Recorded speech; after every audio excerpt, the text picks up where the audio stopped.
My name is Rachel, and I will be hosting / just facilitating the conversation tonight. We're really excited. In case you aren't aware, this is streaming to Facebook. It shows you up in Zoom, but we just like to let everyone know ahead of time. So to get started, most of you perhaps watched the talk ahead of time or perhaps just watched it just now. But to start out, I'd love for you to, if you feel comfortable, introduce yourself. We'll just go around and did my Zoom just quit? Nope. Okay. Sorry, my computer's being all sorts of fun and wonky. Wi-Fi at the parents' house is different. So we're going to go around. We're going to give a brief hello, perhaps your name and where you are watching from. And I would love to hear in maybe 60 seconds or less what your favorite or biggest takeaway was from this talk. So I already said I'm Rachel. I am tuning in from Atlanta, Georgia.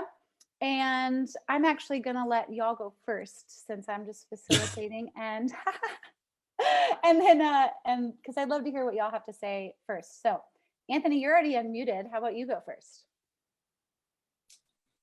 Anthony, I'm tuning in from Atlanta, and I like how he links psychology and economics. I think it's really,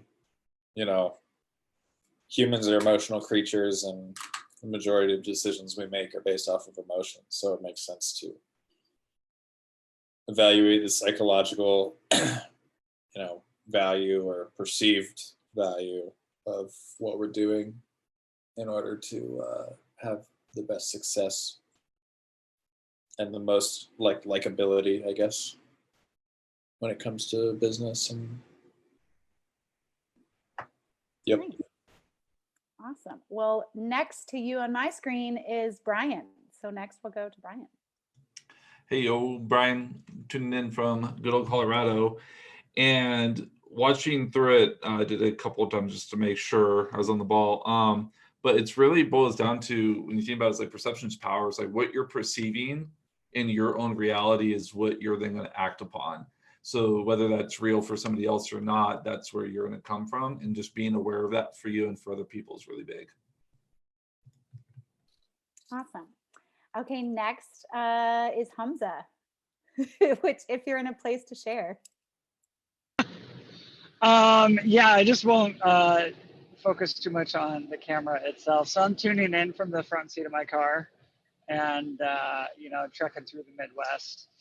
And, one of the contexts that I've pretty much developed professionally under was perception is reality. And, when he used the comparison of the restaurant food quality and the environment of which is being served in, I just absolutely love that, because you can draw so many parallels just into life situations where you can apply that lesson. Nice. Well, thanks. And thanks for tuning in. Yes. Well, please, if you have to turn the video off since you're driving, we can still hear you, of course. We will understand if you feel the need to interrupt since you can't raise hand and stuff. So next, Carissa, who's on my screen. Hey guys, so I'm tuning in from Greenville, South Carolina.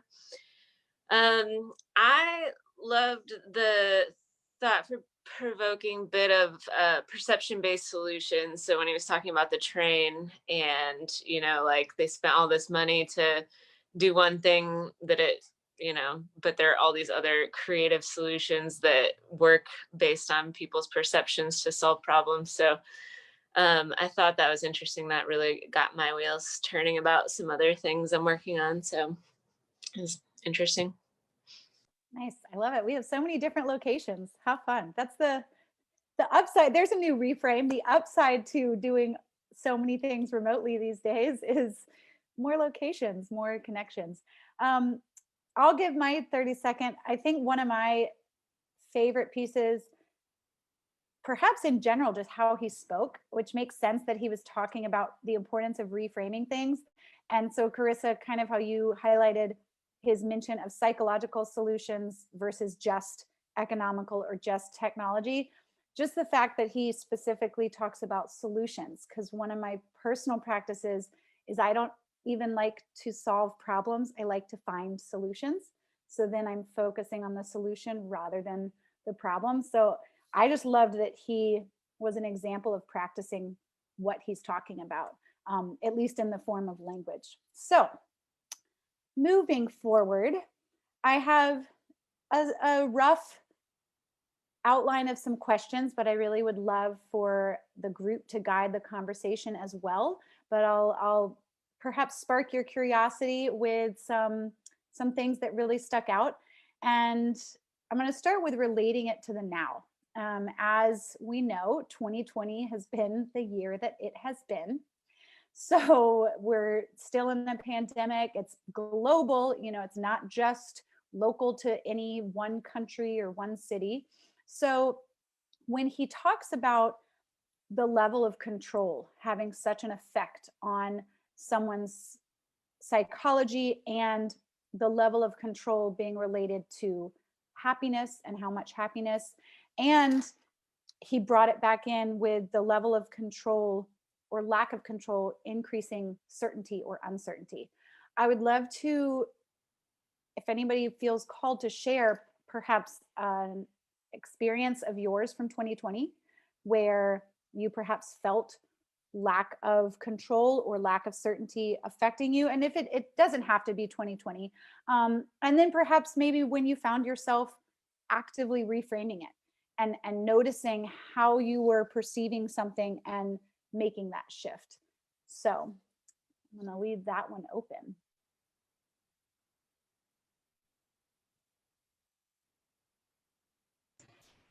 I can start. For me, 2020 just has had a huge impact on my my career, trajectory, I guess. One of my favorite things to do is to play music for people in live environments and create events. And we had just gotten done with our winter tour when, we had our lockdown here in Atlanta, like literally the week after we came off of this really successful winter tour. It was like, okay, and you're not going anywhere for like, who knows how long. And that was just kind of the beginning of the end of 2020 for me, as far as like doing what my favorite thing was, which was creating experiences for people in an environment where we can enjoy them together. And I had no control over that, I was doing everything in my power to get better at hosting events and to get better at music production and have better shows and more, more people attending them. And and so we had these plans for like March, April, doing like a Southeast tour and then rolling right into the summer festival season and just going on. And, deflates you real quick when your expectation, we talked about this before in other, in other conversations and whatnot, is the expectation is just, the expectation that we were going to be able to do that, and then not having any control over the fact that we couldn't do that anymore definitely sent me into a pretty depressive and frustrated and what's it called, like deflated state, because it was like we had done everything right supposedly leading up to that winter tour, and then did everything right during that tour to just get so much better at the systems and the promotions and the event and stuff. And then now it's like, oh, and now you get to just sit at home, So that was definitely a no control situation that didn't lead to like the most happy Anthony, that's for sure. And how did you end up reframing it, or you're still in the process, or? Yeah, definitely. It was, obviously everything happens for a reason. And in my life, the context of COVID and the lockdowns, I was thinking very outwardly and about achievement being like this, like going somewhere and doing something, versus now achievement is more centered around my home life and my internal life. And, you know, since I couldn't be on tour, that actually, you know, it's hard to make new music when you're on tour, because you don't have your studio, you don't have your instruments, you don't have all this stuff kind of like set up. And so, you know, I was able to like move my music studio into its own space and create a bunch of music. So it's just like shifting the focus of like more towards building the foundational aspects that are going to make tours successful and that are going to make live events more successful, you know, like creating more music and all that stuff. So.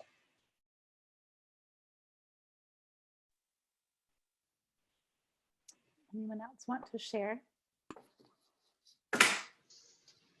I'll go, Rachel. Back on camera.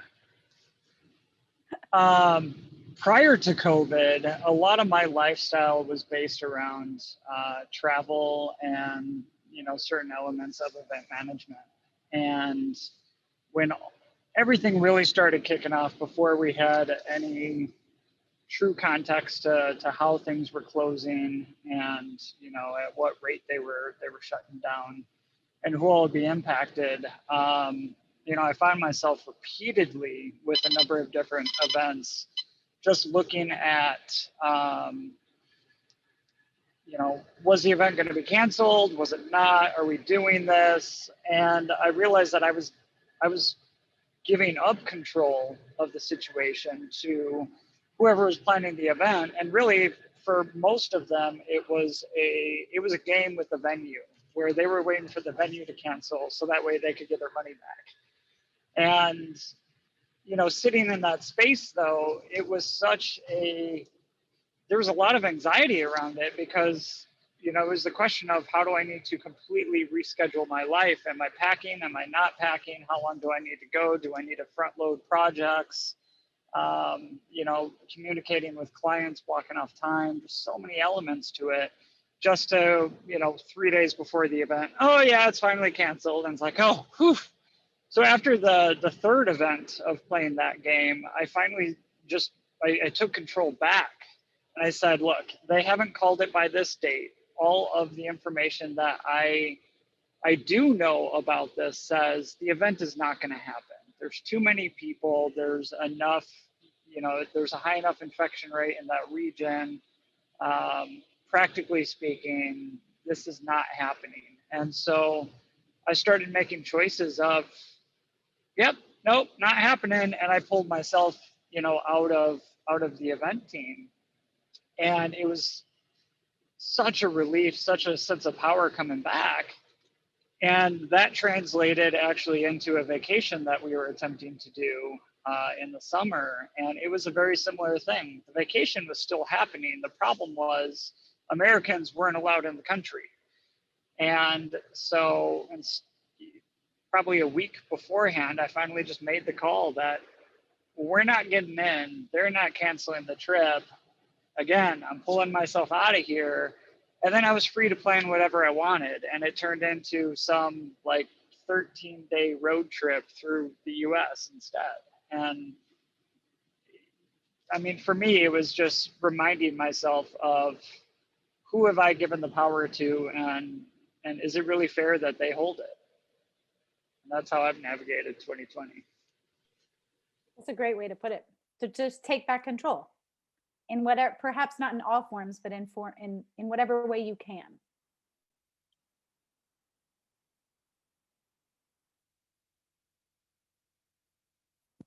Yeah, I can share too. I have a similar, so I was working in an office before COVID, and we went remote like March 6th or something. And, you know, initially it was like, oh, we'll go back after Memorial Day. And then it was, we'll go back after Labor Day. And then it was, we'll go back at January 1st. And it just kept getting changed. And in between the times when they announced the changes, it was always just kind of like a similar thing, like, do I reorganize my whole house so that my office is more productive, or, you know, is like all these uncertain like things. And finally I was like, well, I'm going to see if I can get permission to be remote permanently. So I put in kind of like an application. It went to this committee for review, and it was a whole thing, but finally they approved my request to be remote permanently. And And after that, I was just like, oh, thank God. Just like so relieved, feeling like I just knew that that's where my situation was going to be moving forward, instead of being so uncertain about like not having the control over, am I going to be in the office? Am I not? So it was nice to be in that state of kind of taking control back and feeling, and it's, you know, the situation's no different. Everybody that didn't do that is still working remotely. You know, just I just couldn't take the uncertainty anymore. So I was like, all right. But yeah, it's interesting how, and I think we could all probably practice and be better being okay with how having control, and maybe using a tactic or a conversation like this to sort of reframe. It's okay that you don't have control, like just let it go, like go with the flow, you know, whatever it is. So I think it's a good topic to think on that a little bit. Well, because I mean, in that regard, it's again applying that. What's the perception? Mm-hmm. Am I perceiving that I don't have control, or do I at least have? We always have control over our reactions, or Mm-hmm. our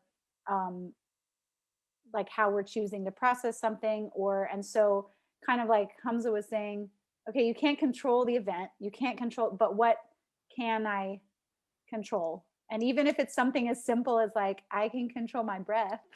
Like, I mean, if sometimes we have to get like that simple, and then at least this is my personal thoughts on it. Like if I can then remind my brain, like, okay, I'm breathing and I can control an inhale and an exhale, and then like at least give some sense of control in the chaos, or order in the chaos, perhaps. But it's a good point too. I mean, you got to ride the waves too. Yeah. We don't always have to be in control. Sometimes when we let go of control, really beautiful, great things happen, actually. Mm-hmm. That's a very good point. Brian, did you have any shares on this particular? Hold on real quick. I think that it's, did he mention like perceived control? Yeah. Like, he's talked about perceived control. So like, you know, I think that's important to mention, because really we have, truly in life, we don't have any control over what happens. It's just, we feel more comfortable, and, you know, he was mentioning like, you're more successful or you're happier when you have a perceived level of control, like, oh, I'm getting to make this decision, or whatever, you know, versus like, yeah, just mention that. Yeah, that's a good point. And that's why, you know, focusing on at least what feels like control gives us that perception of, and maybe we can play and find a different word other than control. But well, I mean, it's been said, but I mean, when you look at it though, it's like how you're seeing the world at any given time is your perception. So how you're perceiving being in control, out of control, certainty, uncertainty, what have you. Like similar to Hamza, and you know, we share some similar circles and things going on, is I had a lot of the year lined out of events, travel, doing new kinds of events, getting into new areas, new circles, new networks. And then COVID came along and kind of swept that all away for right now, at least. And similar to Hamza, at a certain point, I had to be like, okay, there's all these things I'm waiting on outside influences, and I'm giving away my power because of that. That was my perception. That was my reality in the moment. And so very similar, I just like, hey, what am I able to do right now with what I'm given? And what can I do to affect change in my own life in a positive manner? And that was my reframe, my change of perception. Instead of this like, I'm stuck waiting on everybody else to call it for me, is this, no, I'm going to do my own thing right now, because that's what's actually best for me when I sat down and thought about it. And so, but that's the thing, is like, it's all in the eye of the beholder at the end of the day, right? It's what you're seeing and what you're perceiving. very good point. Hamza, I see your hand up. Oh, it worked. You know, one aspect, I know we talked about language just now with the concept of control, and what really struck me was more so, did I participate in the outcome? And for me, like that's that part of control was, did I have a part in what just occurred? And you know, that perception of control may just simply be that I made a decision, and however the cards play out, that's cool, but I took action in the face of all the uncertainty. And so in just doing that, I became an active participant in the outcome. Very good point. Active participant versus passive bystander. Carissa? Something Brian said sparked a phrase that our teacher Joyce says to us once in a while, but she always says, "That's not my truth." And that reminds me, you know, like if everybody's kind of experiencing a similar thing and they're all perceiving it in a certain way, that phrase always comes up for me, like, that's not my truth. And then I think, what do I want my truth to be instead? And kind of like wrangle it down and get out of that sometimes collective consciousness of, you know, everybody's kind of thinking a certain way and acting a certain way because of their thoughts on it, and then figuring out how to kind of twist it and turn it and see if you can come up with a more creative, better framing for it. I like that. It's not my It's, truth. I had a thought. Speaking of perception, it's like those pictures where they tell you to look at it and you see one of two things. Like you see the old lady, or you see like the young woman turned away. It's kind of like that. It's like neither of them is wrong, because you're seeing what you see and somebody else is going to see what they see. But it's, again, what you're doing with that perception. Yep. I love the brain so much. It's fascinating. So speaking of the brain, the psychological effect that also kind of expectations or, well, I'll get to the point. So I would be curious if anyone is open to share. We're not going to talk about the who right now. I'm not talking about who's in power or who's in leadership. What I want to get at is what was shared on the front end of this whole process. And so what Rory Sutherland, the speaker, talks about is that example of the dot matrix at the train station and how much difference it made for people to just watch the countdown, or the red lights in, I think it was Korea, he said, where it's got a countdown and there was less road rage because people could see how long they were waiting. So did anyone personally experience or witness someone experiencing this kind of lack of clarity regarding being told you'll be quarantined for 2 weeks, and then it kept extending and would we perhaps have been more open and willing to collectively participate and band together if it had been clear? Just curious.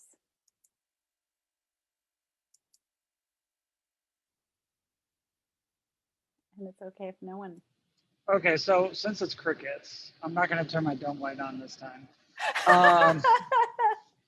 The glare is terrible. LASIK, I don't know.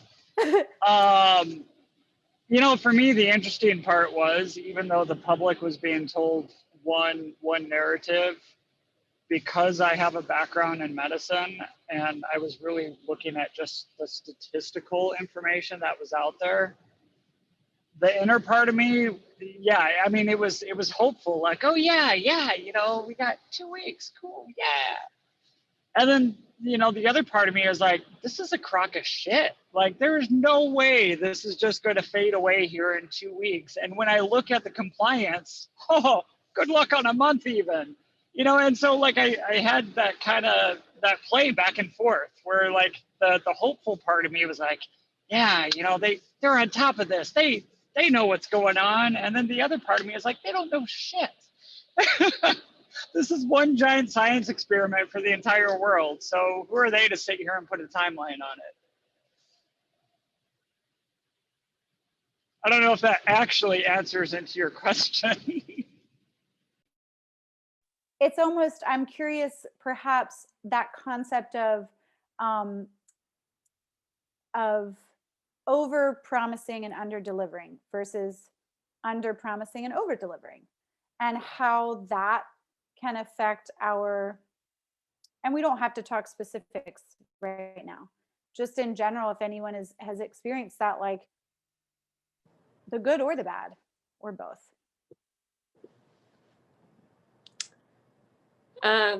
So I've mentioned this on another conversation before, but I think having some kind of frame of reference, and this isn't having to do with the pandemic, but just having a wider frame of reference. Like I'll go around here down south and it's maybe 45 degrees or 40 degrees and everybody's like, it's so cold today, isn't it? And I'm like, I'm from Michigan. No, it's not cold. So it's interesting when there is that like frame of reference that's numerical and it's like subjective, and you can sort of tie your brain from one thing to another. And I think that's part of what the countdown thing, it's like this empirical, this like number, like I only have 3 more bars to wait until this light turns green. And same with like the temperature. Like I'm like, I know it's only 45 degrees out and I've been playing outside in -10. So this is not cold to me, because I have that number and I have a frame of reference. So I don't know. But that was interesting with the just knowing like a countdown. Because also if I hadn't looked at the temperature to know it was 45, maybe I would feel kind of cold. But because I saw that it was like this number that I know really isn't that cold to me, I don't know. It's actually, I mean, it's a great point, because if you didn't look at the temperature and you just saw everyone wearing coats, perhaps you would bundle up. Yeah. When you really didn't and feel cold. Yeah. It's interesting. Well, in relation to the pandemic situation, I saw something today, and it's like no one in their lifetime who's alive now has ever experienced a pandemic. The last real pandemic, or like the one that had some very serious consequences, was the Spanish flu in 1918, and that was over 100 years ago. So no one that experienced that and would remember it is still alive today. So like, to Carissa's point, no one had any frame of reference. So everyone's perception without frame of reference was, oh, okay, well, we'll just, do this for 2 weeks and then it'll be fine.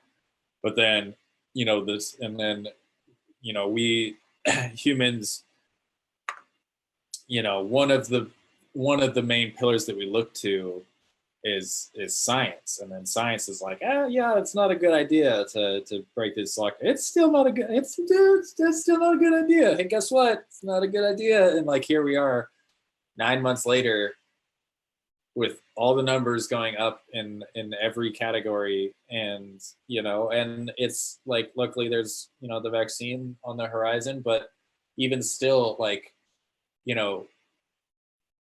bringing it back to the music, it was kind of like, I knew it wasn't going to be 2 weeks. I was hopeful that we might be able to go on tour next winter when they first put lockdown on. But then, by the summertime, Hamza mentioned the compliance, seeing the lack of compliance and the lack of people trusting science and doing something for themselves. And then it's just, it's like, I was like, well, at this point, I'm hopeful, or, uncross my fingers that by winter 2022, we can actually go on tour again. So it's like, kind of, I'm like, to what you mentioned, Rachel, the underestimating, over delivering, whatever. I'm hoping that a year from now is a severe overestimate, but so that if it comes in and by next fall we can do something, I would be ecstatic. But it's like, I'm just not really banking on it, and I'm just going to kind of plan my life and participate in my decision making in my day-to-day to prepare myself for that target goal in a year, and just do the best that I can now with what I have, and then hope that by then enough people have been vaccinated or whatever, that we can, resume social life in some manner. Because We're all hurting for it, definitely. Well, so I Mhm. mean, actually, in that regard, if y'all don't mind me kind of jumping in with a new question, if it's all perception and we can't, all I can control is my own perception and how I perceive reality. So, what does it mean when, I mean, there's a lot of people living on this world, and how I perceive things, there's no denying that it can have an effect on others. And that's what we've witnessed, kind of this difference of perception, and different people essentially living different realities. And how do we move forward? You know, how do we connect people enough that it's not a forcing of opinion or a forcing, but how do we move forward respecting different perceptions of reality while keeping people healthy? Well, I was going Brian, to bring I up see a you. different Yeah. point, but I can go with that. I think the big thing to recognize and to remember, to be to have awareness around, is not condemning people because they think or believe or have different values than you. And especially here in the US, at least, you think pandemic, politics, the racial stuff going on, just about anything that's been in the news the last 16 months, it's been all about condemning and making them, whoever them or they are, wrong for whatever reason. And if you can just acknowledge, like, hey, that's your reality, that's a different way for me. Now I have that awareness around it. So like like lifestyles of how people are living or how they're eating, even like you get into like veganism and all this other stuff, and it's like the same thing. And I think the big thing that I've done, I have to still remind myself to do, is like, they're not wrong because they see the world this way. And a lot of it is just unconscious human instinct running out of control. And most people don't even know that that's what's going on behind the scenes. And so, especially if we know, like for me, I can recognize that more easily for myself and for others. And now I can take that step back and not get embroiled in that back and forth, that condemning, and hopefully find a different solution that serves everybody. Yeah, so I think a lot of the solution for what you're just talking about, and Rachel, what you were asking, is communication, like open communication. I feel like, there's not enough talking, and it's more like, oh, this person said this and I don't have to agree with that, so like, rah, that person's dumb or whatever. But really, if you actually had a conversation, like maybe there's something about what they're thinking that they didn't verbalize correctly, that you missed. And maybe they do have a good point, and maybe you're right too, but you're not even going to give them the time of day and telling them what you think and why you think they're wrong, because you're just like, oh, they're wrong. And instead of actually having that like dialogue happen to where you can really get a good understanding of why that person thinks and acts that way. And maybe it's because they saw something that you didn't see, or maybe you saw something that they didn't see, and like, it's just, there's just a lot of not communicating going on, I think. So, Or if I can jump regarding communication, to give a little context, I'm in a neuroscience-based mindfulness certification. So I've been diving into the neuroscience, and I learned in that I believe it's 85% of communication is nonverbal. And when you include body language, 92%. So 8% is the words coming out of our mouths, or perhaps the words that we're typing. So it's no wonder a lot can get muddled. And then on top of that, there's so many layers to what has formed a person's perception and has formed a person's reality. Yafa, who at least our Atlanta people know her, she made a beautiful post. I shared it on my Facebook, just about also the realities that people have lived are so different because of what they're born into, as well as perception. And, Brian, you talked about like your skills and tools that you've picked up along the way regarding even just knowledge of human instinct versus human spirit, and access to that sort of knowledge currently is kind of a privilege. But what if it wasn't? What if all of these tools of mindful communication and how to communicate openly and honest just were more widely accessible? Something that's coming up for me is this thing that I heard or whatever at some point somewhere. You know how it goes. But was, you know, there's like every single one of us there has a million different versions of us roaming around in the minds and hearts of every person that we've ever met. Like everyone has a different perception about who we are. And, you know, most of them aren't who we are. You know, they're just little tiny like snippets of one minor interaction perceived through a specific lens with prejudice. So it's like the idea, you know, it's like when it does come to truth, it's that, you know, that like that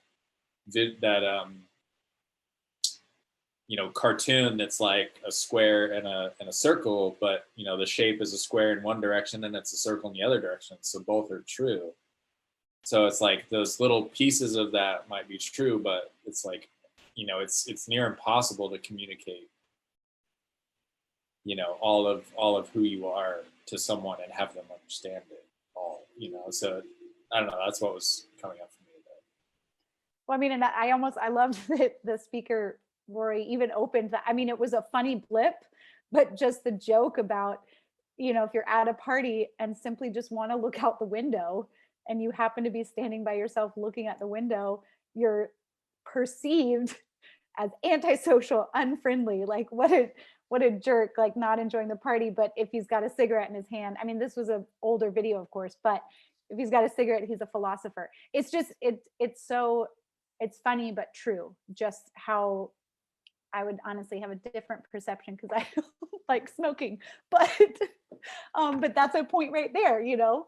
And I loved that immediate mention of that.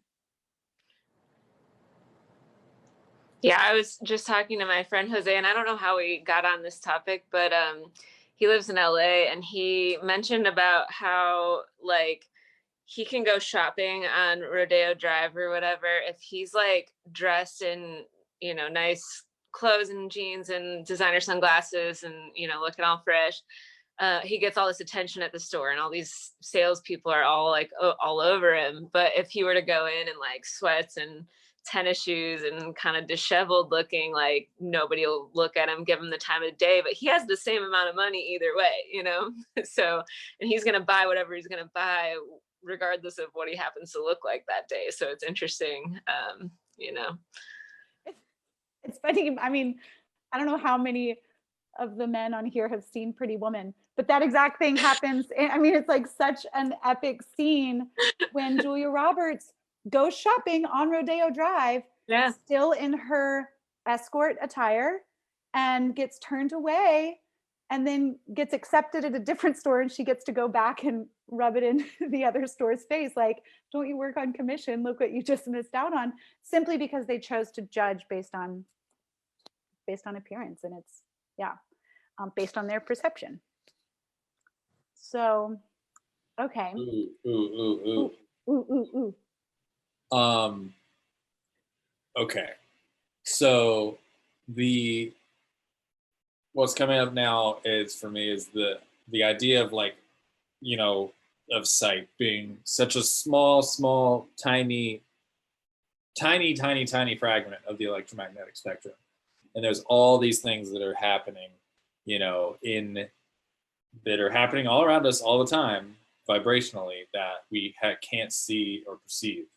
And so I think that potentially in a phase of humanity like we're in now, where we're so focused on what we can see being truth versus what we can see with our eyes being truth versus what we can see with our third eye or our heart or our larger perception systems, is, you know, the more spiritual, maybe perceptive systems where like intuition, for example, you know, like cutting off our intuition can lead to disastrous consequences when we make a decision based off of what we see and we think that this is the right decision, but like it's like when God whispers in your ear, that's not the right move, you know, or like look this way instead or whatever. It's the idea of opening our sensory capacity to see with more than just our eyes. And I feel like that's kind of been like preyed upon, like bringing it back to economics. I feel like that's sort of been preyed upon and played upon and sold. Like we've been sold on this perfect look, and we've like, you know, sex sells. When you look at, you know, like makeup commercials or just whatever, you know, it's like, it's very interesting to see how important the visual appeal of things is when sometimes they're not lacking, like they're lacking substance. I don't know, that's a separate thing, but anyways. Well, you just inspired a question or thought I hadn't had. So I'm going to pose the question to y'all. Perhaps to get some kind of actionable tools out of this conversation.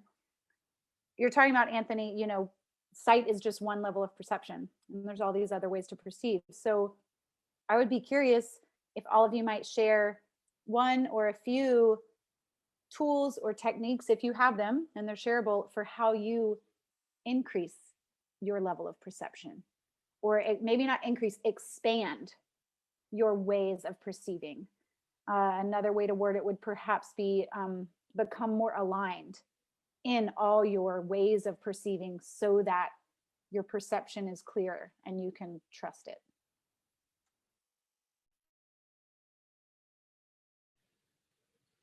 So I try to practice, like, I don't know, I guess the word, there's a textbook term in psychology called cognitive complexity, where someone has an ability to be able to think from other points of view. Oh, sorry, I can't see him. Oh, wait, Carissa, keep going. But Hamza, maybe just flash your dome light when you have something to share. Because I kept thinking you were going to raise your hand since you figured out how to. But yeah, when you want to share, flash your dome light. Okay. Continue, Carissa. But yeah, so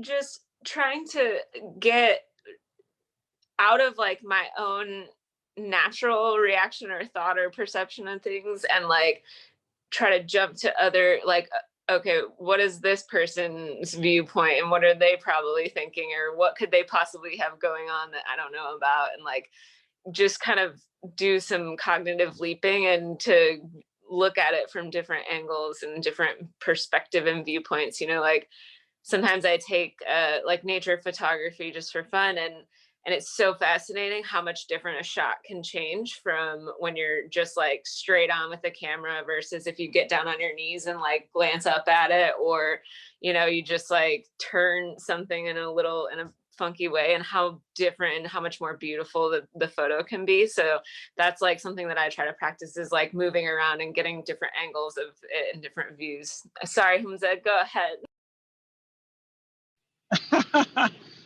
No worries. Yeah. So dome lights on. Here we go. We got this. Well, you don't have to leave it on No, since you it's said it's fine. hard to drive. I just meant like flash it so we know you're trying to share. I can turn it into a disco session here.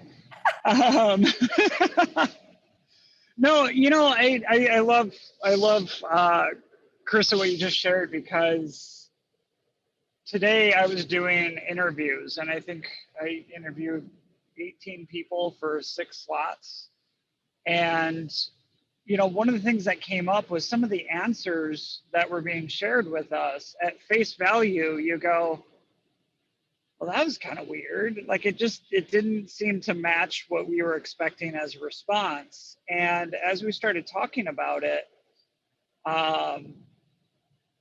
you know, if you read it almost in between the words, then you could start to pick up on a whole nother storyline that was playing out. And from that, you can go, huh, okay, cool. Like that really changes the tone. And almost from like the question of, okay, if I had a different context to the response that I received, then how would I have perceived it? And You know, so I mean, accepting that, you know, if you have the ability to flip lenses, you know, and attempt to see it from where they're coming from, or even a whole different angle of it, and go, okay, well, if this got a reaction out of me, then what's triggered? And then almost like in search of another storyline, what is it that I'm missing? Or maybe there's another question to be had. You know, similarly, going back to, you know, the pandemic and even the act of wearing a mask. Some people would look at me and go, dude, man, you're healthy. Like, what are you worried about?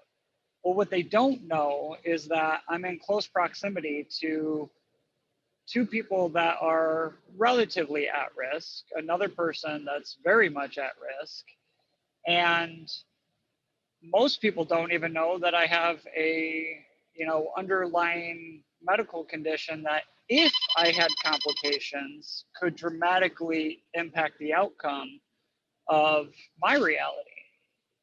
But no one would ever know that unless they were provided that information or they asked the right questions. So, you know, I mean, taking that approach and just recognizing that there's all kinds of stories playing out that we just don't see. We just have to be willing to either ask more questions or be willing to accept that there's something that we're missing. I want to add on to that. And Chris kind of pointed out too, is recognizing this, like, your perception is only your own, right? So everybody, it's like opinions, everybody has them. And being open and willing to accept or change your perception, like what Hamza just said, is once you realize there's more that's going on, or maybe you have the full picture, the full context of the other person's point of view, like, to put it simply, like understanding and appreciating their world and their reality, right? Not disregarding it or making them wrong. And to Hamza's point is, if you have that, that you have like that trigger moment, that reaction to what they share, what they say, what they do, then have that ferocious curiosity to find out why and gain that better understanding. And then you can have a completely different conversation and connection with another person. And then now you might be able to see the world from their angle, but you can also shift your perception because now you have a new way of seeing whatever it is, if that makes sense. And actually, Brian, if I can piggyback on that one, I love this. Simply acknowledging that their viewpoint is valid is such a powerful way to establish rapport for those conversations. Because I feel like where we're at as a society right now, it's shifted to, your opinion doesn't match mine, therefore you're wrong, I'm right. And like, end of discussion, automatic, you know, right, wrong, and that's it. And, you know, being able to go, no, that's cool. Like, I understand where you're coming from, and I'm curious because this is where my reality is. And right now they don't match, but I'd love to see how we got there. Carissa, what you shared about photography with just changing the angle. I was hiking in an area and I just paused for a moment, and it was a nature scene that just looked in total disarray, that I know growth doesn't happen in that form. And I started really just kind of exploring based on the knowledge that I had, like, how in the heck did this scene even get to this point? And then when I recognized that 2 tornadoes came through that area, that the trees had literally twisted, fallen over, and continued growing. And then all this other new growth came in. It was like, wow, like, that's freaking beautiful to see what, you know, in that case, all those trees endured and are still here to kind of, you know, tell the tale. Yeah. Yeah. So to kind of go back to your question, Rachel, and then just continue on with everyone's been saying, you know, I think one tool to help with that is kind of is doing our best not to cast judgment immediately, because, you know, when I think of judgment, there are 2 main things that come to mind. One is a judge who makes a decision on a case, and it's either A or B, is in the right or the wrong. And it's either that, or, you know, so it's very definitive, and it's very like black and white, so to speak. And then the other thing that kind of comes to mind is like the Christian belief that God will judge you on, you know, when you die, if you get to go to heaven or not. And again, that's an A or B type thing, but that's like once you've lived I mean, with that example, once you've lived your entire life, with the case example, once the judge and the jury have heard all the testimonies and digested all the information for the case, then they can make a judgment. So it's, you know, I guess to the context of what you asked is, you know, reserving judgment for when we have all the information. It's kind of backing up what Hamza was just talking about asking more questions versus, you know, just hearing one thing and then saying, oh, you're an idiot, okay, bye. I love it. I love all of these. And I'm going to share as well. I'm going to participate. For me, I studied photography. So I always loved what you were talking about, Carissa, was learning that like how different something could look from a different angle. And then it wasn't until over the last 5 or 6 years or so of my meditation journey that I began to like apply the concept of a lens or a perspective to more than just a photo. And I guess I first started with me, and I'm a feeler. I feel a lot. I'm a very emotional being. And for a long time, most of my life that I've lived thus far, it's changing, my emotions controlled me, and they would take over every aspect of my life. And what I finally began to learn was they didn't need to control me, and I actually didn't need to control my emotions. It was just begin to understand what purpose those emotions served me. And then when I'm feeling it, how can I describe it? Because I discovered I was quite limited on my language regarding emotions. And the majority of our population is. We talk a lot about anger, happiness, and sadness, but there's so many more words out there to describe emotions. So I started really diving deep. And when I was feeling something, rather than like what you're talking about, Anthony, the non-judgment, that's one of my favorite pillars of mindfulness, is rather than labeling what I was feeling good or bad, right or wrong, is just like, okay, what am I feeling? Where am I feeling it in my body? And how can I describe it? Because sometimes I was disappointed, but it was getting described as anger, either by me or someone I was interacting with. And then it would upset me even more because it's like, no, I'm not angry. That's not what I'm feeling at all. And so perhaps just, I guess the tool I'm getting at is the connecting the feelings with the language. Because I can't expect someone to read my mind or read my heart. And also, even if they are a feeler as well, even if they are picking up on my energy and feeling it, it's still their perception. And so we as humans have the added tool of language, of words. Of course, sometimes I don't know if that's an added tool. Sometimes I wish we just like spoke in grunts and noises. But how funny would that be? And like, how well would we communicate? But anyway, back to the point, I really just challenged myself to choose my words wisely and really decide what energy those words were carrying. How did they make me feel? And perhaps how could they be perceived? So I hope that's a tool that can be used. That's interesting. That like kind of goes back to this communication, like, or miscommunication, and how easy it is for, you know, you're feeling something one way and maybe somebody else perceives that you're angry, and then they take action based on thinking that you're angry and really you're not, but you just haven't put words to it and to communicate to, like, you know, bridge that gap so that there is understanding and so that they can perceive it as accurately as possible. I've been thinking, I just remembered a conversation that I had.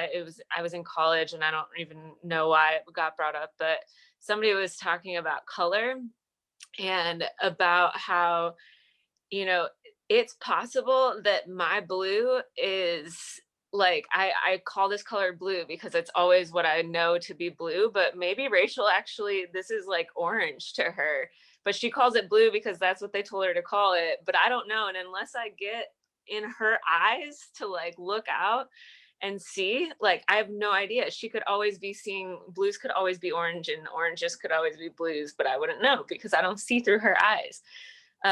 So it's, you know, kind of a weird mind thing to where we could always be perceiving things totally differently than other people and have no idea.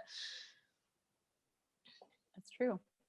It's true. Well, I know we are at the top of the hour. I did have kind of one more question I wanted to pose, if y'all can stay on a couple extra minutes before we close out. And if you have to pop off, it's fine. But I wanted to go a little, I loved getting to, oh, Hamza, did you want to share? You flashed your light. Nope, that was one of acceptance. Okay, it was a flash of acceptance. I like it. So I loved diving into tools so we can actually walk away with new actionable items. But the bigger picture I wanted to ask about, because Sutherland talks about how society seems to, maybe it's not society, but solutions seem to be there seems to be a hierarchy, and these Newtonian, these engineering, these economical, these technology solutions get prioritized over the psychological.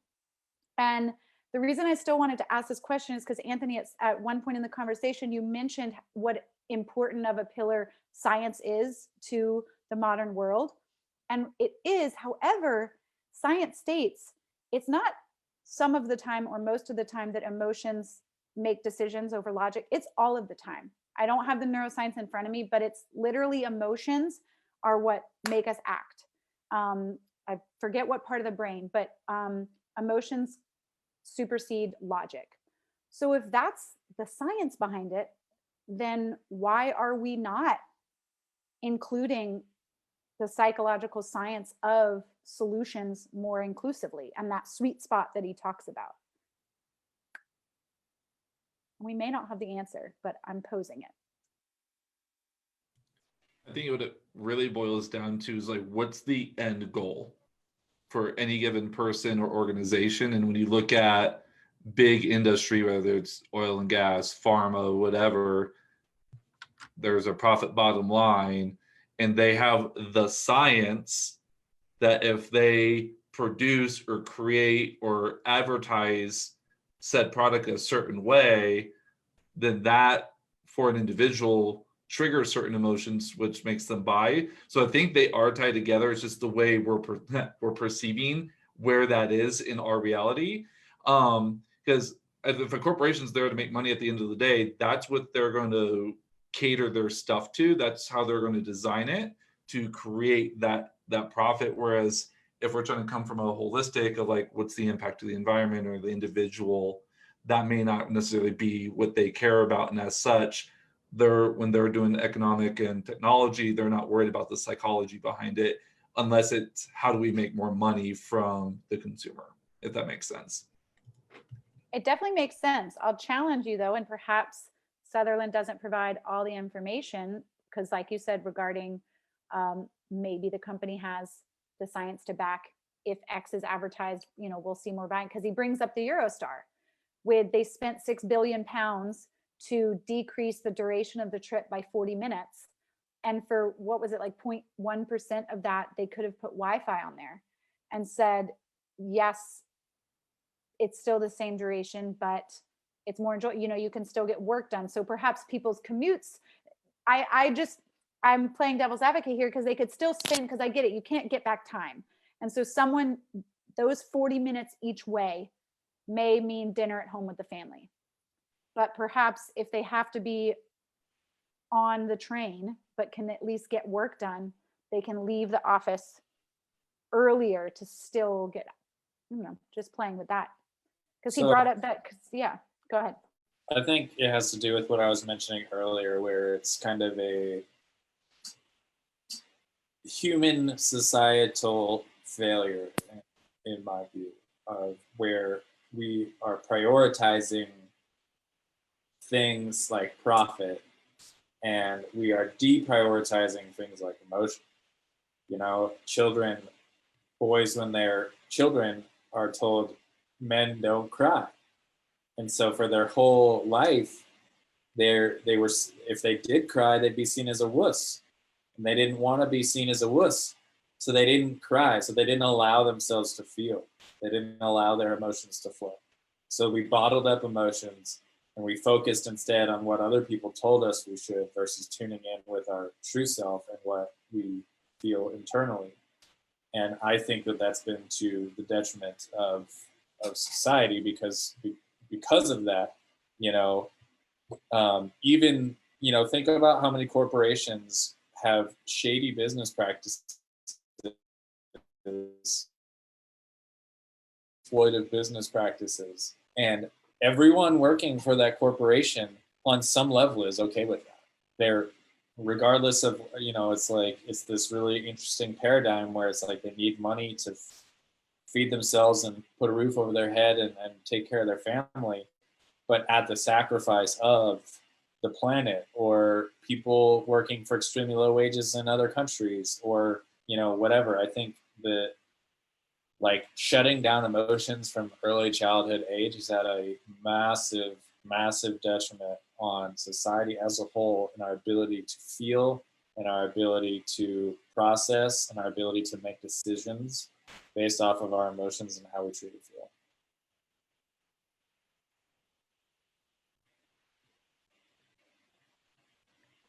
Go ahead, Hamza.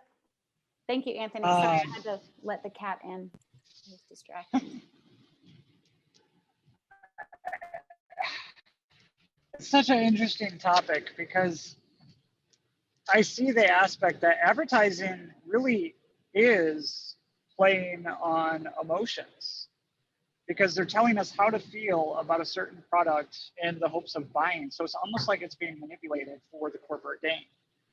And to Anthony's point, you know, with different upbringings, you know, putting different,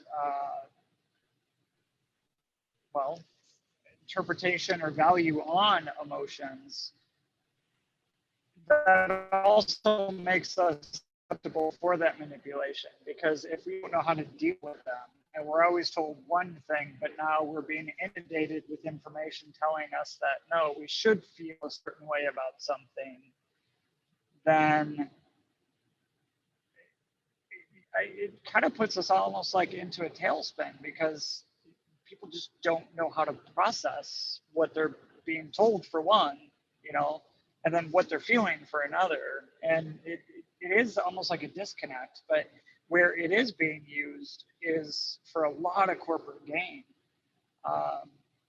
which makes it just such a, I don't even know where I feel in between that because I see where we have a lack of, and then I see where we have a whole shit ton of it. However, it's maybe pointed towards another agenda.